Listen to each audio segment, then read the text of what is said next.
माझी नववधू ही 15च वर्षाची होती आणि ती सजून धजून माझ्या बेडवर बसली होती. तिला पिरियड येऊन 2च महिने झाले होते आणि तेवढ्यात तिच्या आईवडिलांनी तिचे लग्न करून दिले. ती लहान होती आणि खूप निरागस होती. जेव्हा मी तिच्या जवळ गेलो आणि तिच्या ओठांवर हात ठेवला, ती तिथून उठून बेडच्या दुसऱ्या साईडला जाऊन बसली आणि मला म्हणू लागली की तुम्ही हे काय करत आहात? मी तर असे ऐकले आहे की लग्नाच्या दिवशी नवरा आपल्या नववधूला छान छान गिफ्ट देतो. त्यानंतर घरातील लाईट बंद केली जाते आणि ती म्हणू लागते की तुम्ही माझ्यासोबत हे काय करत आहात? मी माझ्या भावना रोखू शकत नव्हतो, त्यामुळे माझा नाईलाज होता.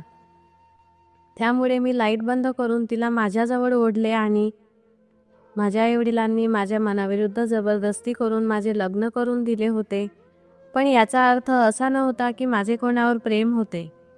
मला अजून या कारणामुळे लग्न करायचे नव्हते की मुलीचे वय खूप कमी होते आणि माझ्या आईवडिलांनी तिचे वयही पाहिले नाही आणि त्यांना माझे लग्न तिच्याशी करायचे होते. पण मला एवढ्या कमी वयाच्या मुलीशी लग्न करायचे नव्हते. पण माझ्या आईवडिलांनी माझे काहीही ऐकून घेतले नाही. आम्ही 2 भाऊ होतो आणि आमचे लग्न लहानपणीच ठरले होते. कारण आम्ही राजस्थानमधील एका खेडेगावात राहतो आणि तेथे या सर्व गोष्टी काही विशेष मानल्या जात नाही. तेथील लोक बालपणातच आपल्या मुलांचे लग्न संबंध जोडून ठेवत असत आणि पूजा तर माझ्या वहिनीचीच बहीण होती. आणि आता नववधूसारखी सजून धजून पूजाच माझ्या बेडवर बसली होती. मी तिला जय श्रीकृष्ण म्हणालो आणि बेडवर जाऊन बसलो. आधी मला लग्न करायचे नव्हते, पण आता लग्न झाल्यामुळे मी माझ्या भावना रोखू शकलो नाही. मी जसेही तिच्या जवळ जाऊन तिच्या ओठांवर माझा हात फिरवला, तिचे ओठ थरथरू लागले आणि तिने माझा हात झटकला आणि मला म्हणू लागली की हा काय फालतूपणा आहे, तुमचा हात मागे घ्या. तेव्हा मी तिला म्हणालो की मी हात का मागे करू? आता मी तुझा पती आहे आणि तू माझी पत्नी आहे आणि अशीही तुला खूप हौस होती ना माझ्यासोबत लग्न करायची. लग्नाच्या मंडपात तर तू खूप आनंदात बसली होती माझ्यासोबत. आता तुलाही हे माहीत पडायला हवं की लग्नाच्या रात्री पती आपल्या पत्नीसोबत काय करतो. आज तर मी तुला चांगलीच अद्दल घडवणार आहे. मी तिला हे सर्व काही सांगत होतो आणि माझे बोलणे ऐकून ती खूप घाबरली होती आणि मला म्हणू लागली की मला असल्या गोष्टी आवडत नाही, त्यामुळे तू माझ्याजवळ येऊ नको. आणि एवढे बोलून ती बेडवरून उठून उभी राहिली.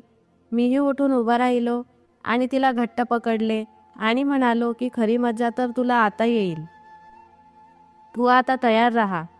तुला हे तर माहीत असेल ना की लग्नानंतर काय होते.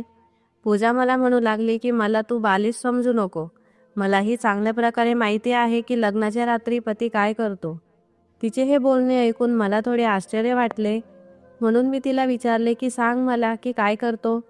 तिच्या पद्धतीने बोलत होती ते ऐकून तर मला आश्चर्य वाटत होते की तिला या बाबतीत काहीही माहीत नाही.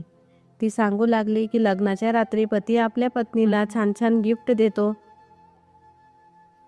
मी तिला विचारले की त्यानंतर काय होते. तर ती म्हणू लागली की त्यानंतर पती आपल्या पत्नीला एक मोठे लेक्चर देतो, गप्पा मारतो. पती म्हणतो की आता तुला घराची जबाबदारी सांभाळायची आहे, माझ्या आईवडिलांनाही सांभाळायचे आहे. तेव्हा मी तिला म्हणालो की अरे वा, तुला तर मला जास्त शिकवण्याची गरजही नाही, तुला सर्व काही माहीत आहे. ती मला म्हणाली की समजदार तर मी आहे आणि सासू सासऱ्यांना ताब्यात कसे ठेवायचे तेही मला चांगलेच माहीत आहे. हे ऐकलं तर मला खूप आश्चर्य वाटले आणि मी आश्चर्याने तिच्याकडे पाहू लागलो. त्यानंतर मी मान हलवून तिला होकार दिला आणि तिला म्हणालो की ठीक आहे, तुला सर्व माहीत आहे, पण त्यापुढे काय होते. तेव्हा ती म्हणाली की लाईट बंद होते आणि त्यानंतर सकाळ होते. मी एवढेच सिरियलमध्ये पाहिले आहे. हे ऐकून मला मनातल्या मनात हसू आले. मग मी तिचा हात पकडला आणि तिला माझ्याजवळ केले आणि तिला म्हणालो की लाईट बंद झाल्यावर काय होते हे सांगून मी तिच्या पाठीवर हात फिरवला. मला तिला घाबरवायचे होते. तिला थोडी भीती वाटली आणि मी तिला म्हणालो की तू तुझे कपडे बदलून घे, मग मी तुला सर्व काही सांगतो. एवढे बोलून मी तिचे गाल ओढले. आता ती जरा जास्तच घाबरली होती. मी कपाटातून तिला एक नाईट गाऊन काढून दिला आणि तिला म्हणालो की हा घालून ये. ती त्या गाऊनमध्ये खूपच सुंदर दिसत होती. मग ती तिचे केस बांधू लागली. तेव्हा मी तिला म्हणालो की तू मोकळ्या केसांवर छान दिसते, केस बांधू नकोस. मग मी तिला पकडले आणि बेडवर फेकले. त्यावेळी रूममध्ये थोडा अंधार होता. ती घाबरली आणि म्हणू लागली की मला खूप भीती वाटत आहे. मी तिला म्हणालो की तुला आतापासूनच भीती का वाटत आहे? मी तर तुला काहीही केले नाही. जर मी तुझ्यासोबत काही केले तर तुझी काय अवस्था होईल? लग्न म्हणजे बाहुला बाहुलीचा खेळ नाही. लग्न झाल्यानंतर खूप काही सहन करावे लागते.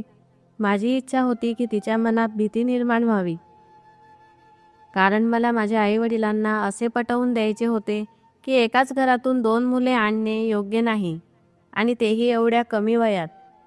ती घाबरून मला म्हणू लागली की लाईट बंद करू नका, मला भीती वाटत आहे, मी लाईट चालू करूनच झोपेल. तेव्हा मी तिला म्हणालो की नाही पूजा, असे कसे चालेल? लाईट बंद केल्यानंतरचेच सत्य तुला माहीत झाले पाहिजे. तुला खूप आवड होती ना चांगले कपडे, चांगले दागिने घालण्याची आणि लग्न करण्याची. मी लाईट बंद केला आणि तिचा हात पकडून तिला जवळ ओढून तिला मिठी मारली. ती धावत गेली आणि तिने लाईट चालू केला आणि मला म्हणू लागली की मला माझ्या दीदीजवळ जायचे आहे. भीतीपोटी तिच्या डोळ्यातून अश्रू वाहू लागले होते आणि माझी इच्छाही पूर्ण झाली होती. मी तिला म्हणालो की आता जास्त नाटक करू नको, गुपचूप झोप, नाहीतर मी तुझ्यासोबत जबरदस्ती करेल. हे ऐकून ती रूममधून पळून गेली आणि तिने जाऊन माझ्या भावाचं दार ठोकलं होतं. हे पाहून मला आनंद झाला होता. माझ्या भावाला माझं लग्न करण्याचा खूप आनंद होता. माझ्या भाऊ बहिणीसोबत माझ्या आईवडिलांचेही दार तिने ठोकले. पूजा रडत होती आणि तिच्या बहिणीला म्हणत होती की दीदी, मला तुझ्यासोबत झोपायचे आहे. ती पुन्हा पुन्हा एकच गोष्ट सांगत होती. हे ऐकून माझ्या भावाला खूप आश्चर्य वाटले. माझी वहिनी पूजाला विचारू लागली की तुला काय झाले आहे? ती म्हणाली की मी कुणालच्या रूममध्ये झोपणार नाही. त्या दोघांनाही खूप टेन्शन आले होते. वहिनी तिला विचारत होती की काय झाले आहे, पण ती काहीही सांगू शकत नव्हती. ती जाऊन त्यांच्या बेडवर बसली. माझी आई मला विचारू लागली की कुणाल, पूजाला काय झाले आहे? लग्नाच्या वेळी तर ती खूप खुश होती. मी त्यांना म्हणालो की तुम्हाला खूप हौस होती ना कमी वयाच्या मुलीसोबत माझे लग्न करण्याची. आता बघा तिचा बालिशपणा. मी फक्त तिचा हात पकडला आणि ती ओरडू लागली. आता तुम्हीच तिला सांभाळा. आणि एवढे बोलून मी माझ्या रूममध्ये येऊन झोपलो.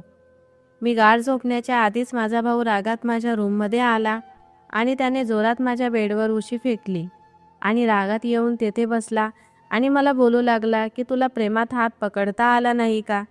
एवढ्या जोरात हात पकडण्याची काय गरज होती? मी म्हणालो की मी हळूच हात पकडला होता, पण तरीही तिने एवढा तमाशा घातला. माझा भाऊ मला म्हणू लागला की तुमच्यामुळे आमची रात्र खराब झाली. मी त्याला म्हणालो की मी काय केले आहे, यात माझी काय चूक आहे? जर तुम्ही लोक 15 वर्षाच्या मुलीला नवरी बनवून माझ्या रूममध्ये पाठवणार तर हे सर्व होणे साहजिकच आहे. तिला कुठल्याही गोष्टीची अक्कल नाही. तिच्यासाठी लग्न म्हणजे फक्त चांगले कपडे आणि दागिने मिळतात आणि त्यासोबत गिफ्टही मिळतात. तिचे फक्त याच गोष्टीसाठी लग्न केले आहे. तिला लग्नाचा अर्थ जराही माहीत नाही. रात्र तुमची नाही, माझी खराब झाली आहे. म्हणून तुम्ही आता शांत झोपा. एवढे बोलून मी लाईट बंद केला आणि झोपून गेलो. पण कदाचित माझ्या भावाला झोप येत नव्हती. तो रात्रभर कुशी पालटत होता. मी त्याला म्हणालो की शांततेने झोप आणि मलाही झोपू दे. तेव्हा तो म्हणू लागला की मला झोप येत नाही. तुला तिला समजावून सांगता आले नाही का? मी मनातल्या मनात म्हणालो की तुमच्यासोबत असेच व्हायला हवे होते. स्वतःचे लग्न तर केलेच, पण सोबत माझंही लग्न करून दिलं. मी खूप विनवण्या केल्या होत्या की माझे लग्न करू नका, पण तेव्हा माझे कोणीही ऐकले नाही. म्हणूनच आज हे सर्व भोगावे लागत आहे. आणि जे होते ते चांगल्यासाठीच होते. आता यापुढे अजून बघा काय काय होणार आहे. मी तिला रोज घाबरवणार आहे. त्यामुळे ती रोजच तुमच्या रूममध्ये येऊन झोपणार आहे आणि तुम्ही माझ्या रूममध्ये झोपा, असे मी मनातल्या मनात विचार करत होतो. मला माझ्या आईवडिलांना खोटं ठरवायचे होते. माझ्या अशा वागणुकीमुळे माझ्या पुढील पिढ्या कधीही अशी चूक करणार नाही, असा धडा मी त्यांना शिकवणार आहे. दुसऱ्या दिवशी सकाळी वहिनी आणि पूजा दोघेही सोबतच रूमच्या बाहेर आल्या. माझ्या आईचा नाश्ता बनवून झाला होता. माझ्या भावाचा मूड अजूनही खराब होता. तो सारखा वहिनीकडे पाहत होता आणि माझी वहिनी त्याच्यापासून नजर चोरत होती. पण तिची काय चूक होती? आणि पूजा माझ्याकडे पाहत होती तेव्हा मी तिला रागात पाहत होतो, म्हणून ती माझ्याकडे पाहतही नव्हती. मला तिच्या मनात भीती निर्माण करायची होती, जेणेकरून ती माझ्या जवळ येणार नाही आणि माझ्या रूममध्येही येणार नाही. मी मनातल्या मनात खूप खुश होतो, कारण मला विश्वास होता की आता ती कधीही माझ्या रूममध्ये येणार नाही. पूजा पूर्ण दिवस वहिनीसोबत तिच्या रूममध्ये होती आणि माझा भाऊ सारखा अंगणात फेऱ्या मारत होता, कारण त्याला त्याच्या पत्नीसोबत थोडा वेळही घालवता आला नाही. मला हे सर्व पाहून खूप मज्जा वाटत होती. आता 4-5 दिवसानंतर त्यांना पुन्हा माहेरी जायचे होते. आज आमच्या घरी आमच्या सासरकडचे लोक आले होते. माझा भाऊ तयारी करून बसला होता. त्याला पाहून मला हसू येत होते. पूजा माझ्या बाजूला येऊन बसली होती. मी जोरात तिचा हात दाबला आणि हळूच तिच्या कानात म्हणालो की आता तर तू माहेरी जात आहे, म्हणून तुझी सुटका झाली, पण तुला पुन्हा इथेच यायचे आहे. थोड्या दिवसानंतर आम्ही दोघे भाऊ आमच्या सासरवाडीत त्या दोघांना घ्यायला गेलो होतो. त्यांना घरी परत आणल्यानंतर आज मी पुन्हा तिला घाबरवू लागलो. मी तिला म्हणालो की तू कुठे जाणार आहे? आज जेव्हा तू माझ्या रूममध्ये येशील तेव्हा मी तुला सोडणार नाही. पण ती आज एकदम शांत आणि गुमसुम बसली होती. ती पुन्हा पुन्हा तिचा हात माझ्या हातातून सोडवण्याचा प्रयत्न करत होती. आणि आम्ही घरी पोहोचलो. माझा भाऊ माझ्या वहिनीला म्हणाला की आज आपला दरवाजा कितीही ठोकला किंवा तोडला तरीही मी दार उघडणार नाही. पूजाची बहीण तिला अंगणात बसून समजवण्याचा प्रयत्न करत होती आणि ती तिचे दोघं हात धरून बसली होती. पूजा तिच्या बहिणीला म्हणत होती की मला त्याच्या रूममध्ये जायचे नाही, मला त्याची खूप भीती वाटते. वहिनी तिला म्हणत होती की असे काहीही नाही, त्याचे तुझ्यावर प्रेम आहे, तो तुला काहीही करणार नाही. तेव्हा ती म्हणू लागली की तुम्हाला माहीत नाही त्याने माझ्यासोबत काय केले आहे. वहिनी तिला समजावण्याचा पूर्णपणे प्रयत्न करत होती, तरीही ती समजण्याच्या पलीकडे होती. ती म्हणत होती की मला माहीत नाही, मी जाणार नाही, मला माझ्या आईकडे जायचे आहे. तेव्हा वहिनी तिला म्हणाली की आता हे सर्व शक्य नाही. तुला तेव्हा तर काही प्रॉब्लेम नव्हता, तू आनंदाने लग्न करण्यासाठी तयार झाली होती. तेव्हा पूजा म्हणू लागली की मला तेव्हा माहीत नव्हते की लग्नानंतर काय होते. माझा भाऊ दारात उभा राहून बहिणीकडे रागाने पाहत होता आणि माझी वहिनी पूजाला समजावण्याचा प्रयत्न करत होती, पण ती पुन्हा पुन्हा नकार देत होती आणि रडू लागली आणि म्हणत होती की मला माझ्या घरी जायचे आहे. मी बाहेरून सर्व काही पाहत होतो. शेवटी बहिणीने तिला कसेबसे समजवले आणि माझ्या रूमपर्यंत आणून सोडले. पण ती रूमच्या आतमध्ये येत नव्हती, ती बाहेरच खुर्चीवर बसली. थोड्या वेळात ती हळूच रूममध्ये आली आणि माझ्याशी एक शब्दही बोलली नाही. रूमचा दरवाजा तिने उघडाच ठेवला होता. तिने कपाटातून कपडे काढले. मी तिच्याकडे बारीक लक्ष देऊन पाहत होतो. तिने बेडवरून एक उशी आणि एक चादर घेतली आणि बाहेर जाऊ लागली. मी तिला म्हणालो की तू कुठे जात आहे? ती म्हणाली की मी बाहेर अंगणात झोपणार आहे, मला तुझ्यासोबत झोपायची नाही. मी तिला म्हणालो की जशी तुझी इच्छा, फक्त जाताना लाईट बंद कर आणि दरवाजाही बंद कर. तिने पटकन होकार दिला. आता इथपर्यंत तर सर्व काही व्यवस्थित होते. ती माझ्याशी जास्त काहीच बोलत नव्हती. तिचा जास्तीत जास्त वेळ तिच्या बहिणीसोबत आणि माझ्या आईसोबत जात होता. मी घरात नसताना ती त्यांच्यासोबत हसत खेळत राहत असे, पण जेव्हाही मी घरात येत असे तेव्हा ती एकदम शांत राहत असे. घरातील किचनचे काम तर माझ्या वहिनीनेच सांभाळले होते. ती घरात काहीही काम करत नव्हती. ती फक्त एकच काम करत होती आणि ते म्हणजे माझ्या आईसोबत बसून ती गप्पा मारायची. माझे वडीलही तिच्यासोबत खूप खुश राहत असे. ती रोज रात्री सर्वजण झोपल्यावर बाहेरच्या सोफ्यावर झोपत असे आणि सकाळी सगळ्यांच्या उठण्याआधी ती माझ्या रूममध्ये येऊन चादर आणि उशी ठेवून देत असे. एके दिवशी माझे वडील मला म्हणाले की तुझा भाऊ आणि वहिनी बाहेर फिरायला जातील आणि ते फिरून आल्यानंतर तू आणि पूजा फिरून या. ही गोष्ट ऐकून माझे भाऊ आणि वहिनी खूप खुश होते, पण पूजा खूप नाराज झाली होती. ती तिच्या बहिणीला म्हणत होती की तुम्ही जाऊ नका, नाहीतर मलाही तुमच्यासोबत घेऊन जा, मला कुणासोबत कुठेही जायचे नाही. बहिणीने तिला समजावले आणि ते निघून गेले. ते गेल्यानंतर ती माझ्या भावाच्या रूममध्ये जाऊन झोपत असे.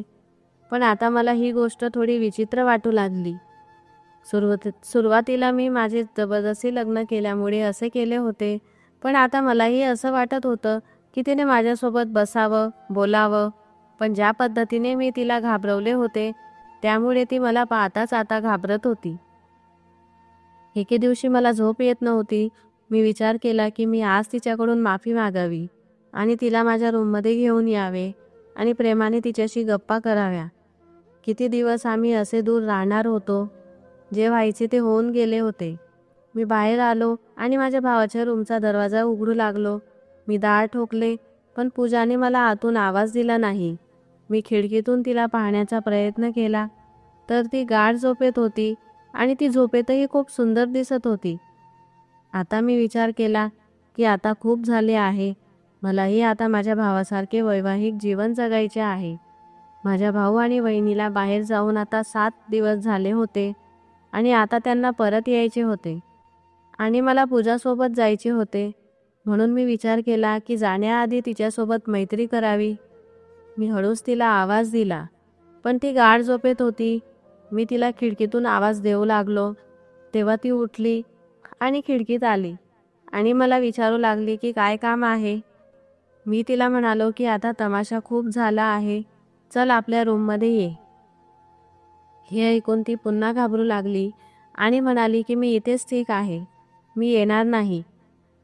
मी तिला म्हणालो की सॉरी, आता मी तुला त्रास देणार नाही, पण ती नकार देऊ लागली. मी निराश होऊन माझ्या रूममध्ये गेलो आणि माझ्या केलेल्या चुकांबद्दल पश्चाताप करू लागलो. कारण ती भीतीपोटी दारं खिडक्या सर्व काही बंद करून झोपत होती. मला सुचत नव्हते की काय करावे. सकाळचा नाश्ता आणि जेवण आम्ही सोबत करायचो. मी जेवणासाठी बसलो होतो. माझे आई वडीलही बसले होते आणि जेव्हा ती जेवण करायला बसली, आता मी तिच्या बाजूला जाऊन बसत होतो आणि तिला मला जेवण द्यायला सांगत होतो. जेवताना मी तिच्या पायाला स्पर्श केला, तेव्हा ती जोरात किंचाळली आणि सर्वजण माझ्याकडे पाहू लागले. ती तिचा पाय सरकवण्याचा प्रयत्न करत होती. ती एवढी नर्वस झाली होती की तिने व्यवस्थित जेवणही केले नाही. जेव्हापासून वहिनी बाहेर गेली होती, तेव्हापासून ती व्यवस्थित जेवतही नव्हती, कारण घराची सर्व जबाबदारी तिच्यावर आली होती. ती आईला विचारून विचारून सर्व कामे करून घेत होती. रात्री जेव्हा सर्वजण बाहेर बसले होते, ती किचनमध्ये कामं करत होती. हळूच किचनमध्ये गेलो आणि फ्रीजमधून पाण्याची बाटली काढू लागलो. ती तिचे काम करण्यात व्यस्त होती. तिचे माझ्याकडे लक्ष नव्हते. पाणी पिल्यानंतर मी तिच्या मागे जाऊन उभा राहिलो आणि तिला मिठी मारली. ती घाबरली होती. मी माझा हात तिच्या तोंडावर ठेवला, पण ती मागे सरकण्याचा प्रयत्न करत होती. माझ्यापासून सुटका करण्याचा प्रयत्न करत होती. मी तिच्या खांद्यावर डोकं ठेवलं आणि तिला म्हणालो की तू माझ्यापासून एवढी लांब का पळते? मी तुझा पती आहे. ती मला हात सोडण्यासाठी विनंती करू लागली. मी तिला म्हणालो की आज तू आपल्या रूममध्ये झोपायला ये. असेही उद्या भाऊ आणि वहिनी आल्यावर आपल्याला हनीमूनला जायचे आहे, तेव्हा तू काय करशील? तू आज माझ्या रूममध्ये आली नाही तरी उद्या तुला यावेच लागणार आहे. मला हे कळत नव्हते की मी तिच्याशी अशा प्रकारे का बोलत होतो. ती ओरडू लागली. मी पटकन तिला सोडले आणि निघून गेलो. तिच्या आवाजाने माझे आई वडील दोघेही किचनमध्ये आले आणि तिला विचारू लागले की काय झाले आहे. तेव्हा ती म्हणाली की काही नाही आई, किचनमध्ये झुरळ होता. त्याला पाहून मी घाबरली. तेव्हा आई म्हणाली की कुठे आहे? दुसऱ्या दिवशी माझे भाऊ आणि वहिनी परत आले. आता आमच्या लग्नाला 2 महिने पूर्ण झाले होते. तरी देखील पूजा माझं काहीच ऐकत नव्हती. रात्रीच्या वेळी सगळे झोपलेले होते आणि पूजा खोलीतून बाहेर निघून अंगणात झोपू लागली. मी खोलीकडे पाहिलं, तेव्हा पूजा खोलीत नव्हती. मग मी दार उघडले आणि बाहेर आलो. मी तिला अंगणात झोपलेले पाहिले. मी तिच्या जवळ गेलो आणि तिला प्रेमात सांगितले की तू खोलीच्या आत चल. ती म्हणाली की मी आज येणार नाही. जर कधी तुम्ही मला जबरदस्ती केली तर मी आरडाओरडा करीन. मी म्हणालो तुला जे काही करायचं ते कर आणि मी जोरात तिचा हात ओढून तिला खोलीत घेऊन आलो आणि लाईट बंद करून झोपणारच तेवढ्यात मला दरवाजा ठोकण्याचा आवाज आला. मी बाहेर जाऊन पाहिलं तर माझा भाऊ माझ्या आईचा दरवाजा ठोकत होता. आईने दार उघडले आणि भाऊ म्हणाला की माझ्या पत्नीची तब्येत जास्तच खराब झाली आहे, तू जरा येऊन बघ तिला. मीही धावत भावाकडे गेलो आणि आम्ही सगळेजण वहिनीच्या खोलीत गेलो. खोलीत गेल्यावर पाहिलं तर वहिनी उलट्या करत होती. त्यांच्या उलट्या काही थांबत नव्हत्या. आईने पूजाला सांगितलं की जा तिच्यासाठी लिंबू पाणी बनवून आण. काही वेळातच पूजाने लिंबू पाणी बनवून आणले. आईने ते पाणी वहिनींना दिले आणि त्यांना दवाखान्यात घेऊन गेली. तेव्हा डॉक्टरांनी आम्हाला सगळ्यांना आनंदाची बातमी सांगितली. त्यांनी सांगितलं की या प्रेग्नेंट आहेत, यांना आरामाची गरज आहे. आता आमच्या घरात आनंदाचे वातावरण निर्माण झाले होते. आमचे हनीमूनला जाणेही रद्द झाले होते, कारण घरातली सगळी जबाबदारी पूजावर आली होती. जेवण बनवणे, कपडे भांडे, घरातील सगळी कामं ती करत होती. मला तिला पाहून खूप दया येऊ लागली. तिच्यावर कमी वयात खूप मोठी जबाबदारी आली होती आणि मीही तिला चांगली वागणूक देत नव्हतो. मला तिच्याशी असे वागण्याचा खूप पश्चाताप होऊ लागला. ती खूप लवकर थकून जायची आणि सोफ्यावर जाऊन झोपून घेत असे. एके दिवशी मी तिला सांगितले की मी तुला काहीच बोलणार नाही आणि हातही लावणार नाही, पण कृपया करून तू बेडवर झोप. ती मला म्हणाली की लाईट तर बंद करणार नाही ना. मी तिला म्हणालो की मी लाईट बंद करणार नाही, पण तू बेडवर झोप. तिने होकारात्मक मान डोलावली. मी तिला स्वयंपाकघरात काही कामांमध्ये मदत करू लागलो. मी तिला एके दिवशी सांगितले की पूजा, तू माझ्याशी मैत्री करशील का? ती म्हणाली की मी तुमच्याशी मैत्री करणार नाही, तू चांगला व्यक्ती नाही. मी म्हटलं का? मी एक चांगला माणूस का नाही? आता मी पण तुला मदत करतो. ती म्हणाली की मी तुला खूप घाबरते. मी म्हटलं की आजपासून मला घाबरण्याची गरज नाही, कारण तू माझ्याशी मैत्री करून घे. ती मला म्हणाली की तू जबरदस्ती तर नाही करणार आणि मला कुठल्याही प्रकारचा त्रास द्यायचा नाही, कारण त्या दिवशी तू माझ्यासोबत जे काही केले त्याच्यामुळे माझा श्वास थांबला होता. मी तिला सांगितलं की मी तुला आता हातही लावणार नाही, फक्त तू माझ्याशी मैत्री कर. ती म्हणाली की तू माझ्याजवळ तर नाही येणार ना. मी तिला सांगितले की मी अजिबात तुझ्याजवळ येणार नाही. मग तिने मला मैत्री करण्यास होकार दिला. आता आम्ही एकमेकांशी गप्पा मारू लागलो. मी मजाक मस्तीही करू लागलो. ती सगळ्या कामातून फ्री झाल्यावर मी तिला रात्री मोटरसायकलवर बाहेर फिरायला घेऊन जात असे आणि आईस्क्रीम आणि काही चटपटही खाऊ घालत असे. आता ही आमची रोजची रुटीन झाली होती. ती खूप चांगली मुलगी आहे हे मला तिच्यासोबत राहून कळाले होते, पण मी तिला खूप त्रास दिला होता. त्या गोष्टी आठवून आता मला खूप पश्चाताप झाला. आता जवळजवळ वहिनीला 9 महिनेही झाले होते. एके दिवशी अचानक वहिनींना पोटात खूप त्रास होऊ लागला. आम्ही सगळेजण वहिनींना दवाखान्यात घेऊन गेलो. आम्ही बाहेर उभे राहून विचार करत होतो की आता मुलगा होईल की मुलगी. पण डॉक्टरांनी बाहेर येऊन जेव्हा आम्हाला सांगितले तेव्हा आमच्या पायाखालची जमीन सरकली. ते माझ्या भावाला म्हणाले की तुम्हाला एक मुलगा झाला आहे, पण आम्ही तुमच्या पत्नीला वाचवू शकलो नाही. डॉक्टरचे म्हणणे ऐकून आमचे कान सुन्न झाले आणि आम्ही विचार करू लागलो की असे काय झाले. माझा भाऊ एकदम स्तब्ध झाला होता आणि पूजाही काहीच बोलत नव्हती. तीही खूप अस्वस्थ झालेली होती.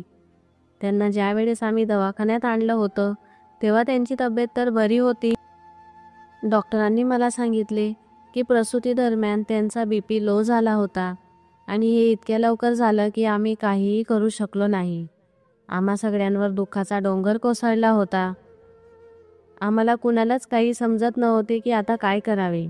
मी भावाला कधीच असं रडताना पाहिलं नव्हतं. एकीकडे मी भावाला सांभाळत होतो तर दुसरीकडे पूजाकडेही बघावे लागत होते. मी आईवडिलांना फोन करून सांगितलं. त्यांनाही खूप धक्का बसला आणि ते दोघेही हॉस्पिटलमध्ये आले. मुलगा नर्सकडे होता, पण मी या दोघांना सांभाळण्यात व्यस्त होतो. जेव्हा आई हॉस्पिटलमध्ये आली ती पूजाला भेटून जोरजोरात रडू लागली. माझ्या डोळ्यातही अश्रू अनावर झाले होते. जेव्हा ही बातमी पूजाच्या माहेरी कळाली तेव्हा त्यांच्या पायाखालची जमीन सरकली. हळूहळू वेळ निघून गेली आणि आमच्या घरातला आनंदच हरवून गेला होता. त्या मुलाला पूजा सांभाळू लागली. पूजाच्या चेहऱ्यावरून हास्यच गायब झाले होते. ती एकदम गुमसुम आणि एका कोपऱ्यात जाऊन बसून राहायची. भाऊही कुणाशी बोलत नव्हता. त्याच्याशी जर कोणी बोलले तर असे वाटायचे की तो आताच रडून देईल. जवळजवळ 3 महिने उलटून गेले होते. मला आता पूजा वयापेक्षा जास्त मोठी वाटू लागली होती, कारण ती त्या मुलाला रात्रभर जागून सांभाळत होती. आता मला तिच्यावर दया येऊ लागली. मी तिला रात्री सांगायचो की तू झोपून घे आणि त्याला माझ्याकडे दे, मी त्याची काळजी घेतो. ती मला म्हणायची की तो तुमच्याकडे शांत राहणार नाही, कारण त्याला माझ्याजवळ राहायची सवय झाली आहे. तिच्या डोळ्यात मला नेहमी झोप दिसत असे, म्हणून मी तिला सांगितले की तू झोपून घे, मी त्याला बरोबर सांभाळून घेईल. आता 1 वर्ष उलटून गेला होता. मी आता तिच्याशी बोलण्यासाठी तरसू लागलो होतो, कारण ती तिचा पूर्ण वेळ घरकामात जात असे. त्यामुळे ती थकून भागून लवकर झोपून घ्यायची.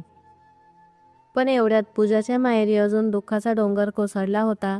म्हणजे पूजाचा मोठा दाजी एका कार ॲक्सिडेंटमध्ये मरण पावला होता. 1 वर्षातच पूनमच्या माहेरी 2 वेळा अशुभ घटना घडली. कोणालाच काही कळत नव्हतं की असे का होत आहे. काही दिवसातच पूजाच्या मोठ्या बहिणीला तिच्या सासू-सासऱ्यांनी माहेरी पाठवून दिले होते. त्यांनी सांगितले की आम्ही हिचा खर्च उचलू शकत नाही, म्हणून आम्ही तिला माहेरी पाठवून देत आहोत.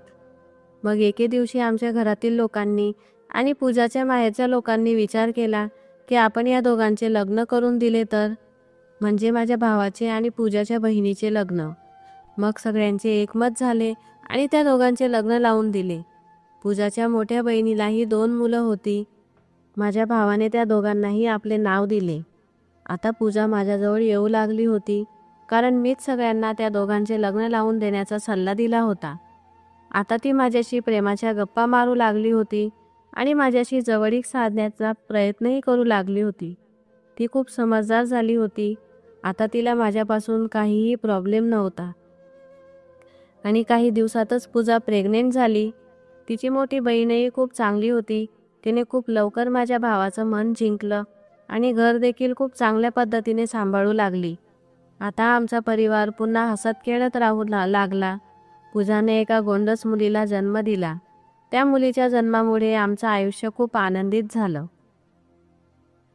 मित्रांनो, तुम्हाला कथा कशी वाटली? मी आधी पूजासोबत जे काही केले ते बरोबर होते का चुकीचे? कारण त्या दोघं बहिणी आमच्या घरात आल्या होत्या, त्यामुळे मी खूप नाराज होतो. पण त्या घटनेनंतर 3ऱ्या बहिणीला देखील आमच्या घरात आणावे लागले. माझे वागणे चुकीचे होते का बरोबर ते मला नक्की कळवा.